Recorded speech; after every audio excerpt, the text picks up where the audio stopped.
இப்படியே போச்சுன்னா நம்ம ஊரை கடைசியில் ஒன்றுமே இல்லாமல் ஆக்கிடுவாங்க. என்ன தம்பி கடைக்கு வரும்போது ஏதோ புலம்பிட்டே வர மாதிரி இருக்கு. அதை ஏனே கேட்குறீங்க? என்ன தம்பி என்ன விஷயம் சொல்லுங்க. சரி அண்ணே, நம்ம ஊரில் மட்டும் இல்லை, எல்லா ஊர்லேயும் கண்டிப்பாக இருக்க வேண்டிய மரம்னு ஒன்று இருக்குது. அது என்ன மரம் தெரியுமா?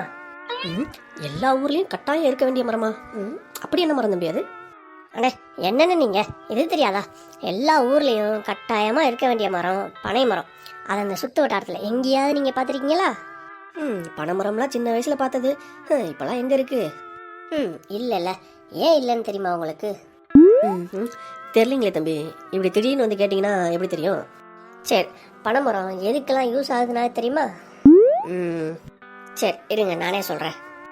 பனைமரம் இருந்தால் அதிலிருந்து கல் பதனி இதெல்லாம் கிடைக்கும். இந்த கல் பதனி இதெல்லாம் இறக்குனா இதிலிருந்து நமக்கு கருப்பட்டி நாட்டு சக்கரை இதெல்லாம் கிடைக்கும். அப்போது அந்த கருப்பட்டி நாட்டு சக்கரை இதெல்லாம் வந்துச்சுன்னா மக்கள் எல்லாருமே அந்த ஒயிட் சுகர், அதாவது இந்த சீனின்னு சொல்கிறோம்ல, அதெல்லாம் யாரும் யூஸ் பண்ண மாட்டாங்க.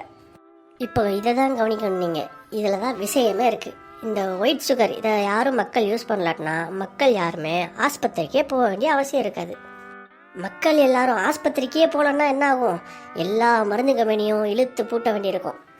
அதுபோகனே எல்லாருமே இந்த ஒயிட் சுகர் அவாய்ட் பண்ணிவிட்டு இந்த கருப்பட்டி நாட்டு சக்கரை இதெல்லாம் யூஸ் பண்ண ஆரம்பித்தாங்கன்னா மக்கள் எல்லாருக்குமே வியாதியே வராது.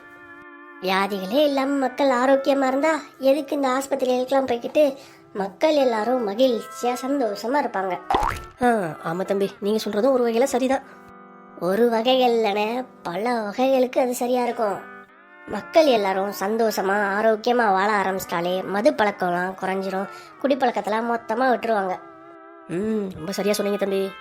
இந்த குடிப்பழக்கத்தை விட்டாலே எல்லாரோட குடும்பமும் நல்ல நிலைமைக்கு வந்துடும். எல்லாரும் அவங்க பிள்ளைக்குட்டிகளை படிக்க வச்சு பெரிய ஆள் ஆக்கிடுவாங்க. எப்பாடி ஏகப்பட்ட விஷயம் தெரிஞ்சு வச்சிருக்கீங்க தம்பி. இவ்வளோ ஒன்று சக்கரையில் இவ்வளோ விஷயம் இருக்கா? அப்போது பனைமரம் வச்சாலே எல்லா பிரச்சனையும் சரியாக போயிடுங்கிறீங்க. அட ஆமனே, அதானே சொல்லிட்டு இருக்கேன். ஐயோ, இவ்வளோ விஷயம் தெரிஞ்சவங்கள நிற்க வச்சே பேசிகிட்டு இருக்கேன். வாங்க தம்பி வந்து உட்காருங்க. தம்பி என்ன வாங்க வந்திருக்கீங்க? என்ன வேணும் உங்களுக்கு? ஆமாம், வந்ததே மறந்துட்டே பாருங்க. 1 கிலோ சீனி கொடுங்க. என்ன கேட்ட? பைத்தியமாயவே ரொம்ப நேரம் நல்லா பேசிக்கிட்டான் ஐயா.